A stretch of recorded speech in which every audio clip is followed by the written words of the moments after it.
It-tnejn 27 ta' April, is-seba' ta' filgħaxija, il-Prim Ministru Robert Abela jindirizza lil poplu Malti u Awġi iħabbar li l-elezzjoni ġenerali li jmiss sesser is-Sibt 30 ta' Mejju li ġej. Ftit wara minn Forti Tinje, Dr. Abela nieda il-kampanja elettorali tal-Partit Laburista fejn hawnhekk ħabbar li l-manifest elettorali apparti li se jkun kostit se jkun abbinat ukoll ma' indiċi tal-benessere għal ġid ta' ċittadini kollha.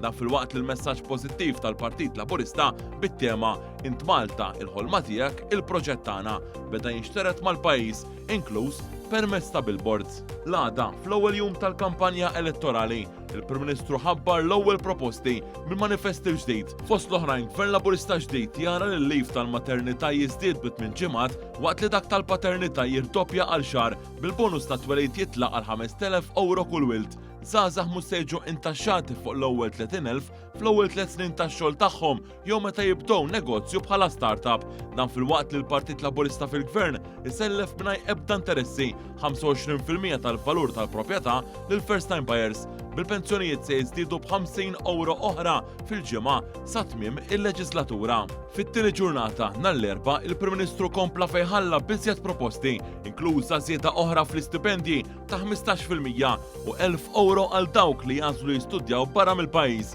Proposta oħra hi li tiżdied l-eżenzjoni mit-taxxa tal-boll għal 300,000 euro għal first time buyers, aktar għajnuna għal familji bit-tfal b'sabilta u l-uż tal-Go Channel ikun b'xejn għal dawk li jaqsmu bil-pass. Fil-għaxija saret l-ewwel attività tal-kampanja Fawdex fejn Dr. Abela ħabbar li se jkun hemm 100 miżura ddedikati għal din il-gżira fil-manifest Laburista. Il-ħamis Dr. Abela fil-Birgu ħabbar qatt ta' miżuri soċjali ġodda iżjed minn daw kollha bla preċedent li twettqu fl-aħħar snin. Fost oħrajn semma li se jkun hemm budget personalizzat għal persuni b'sabilità, aktar għajnuna biex aktar nies isiru sidin ta' darhom, estensjoni tal-ġims b'xejn għal persuni li jbatu mill-mart bħal Parkinson's u l-Alzheimer's, kif ukoll lezzjonijiet tal-hawn bla ħlas għat-tfal ta' bejn it-3 u l-5 snin.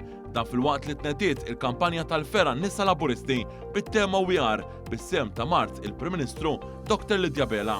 Il-ġimgħa l-ewwel ta' Mejju, jum il-ħaddiem ġie ċelebrat bi kbir fi Pjazza Kastilja fejn mexxej Laburista indirizza l-ewwel mass meeting ta' din il-kampanja fejn ħabbar miżuri relatati mal-ħaddiema.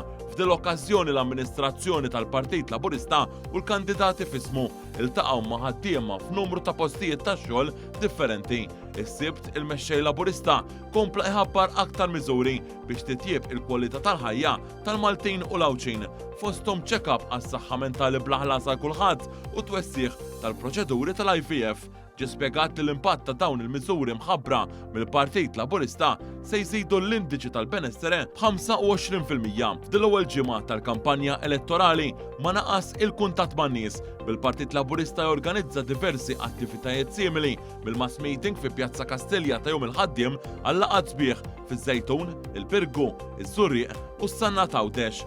Int Malta, il-ħolma tiegħek, il-proġett tagħna.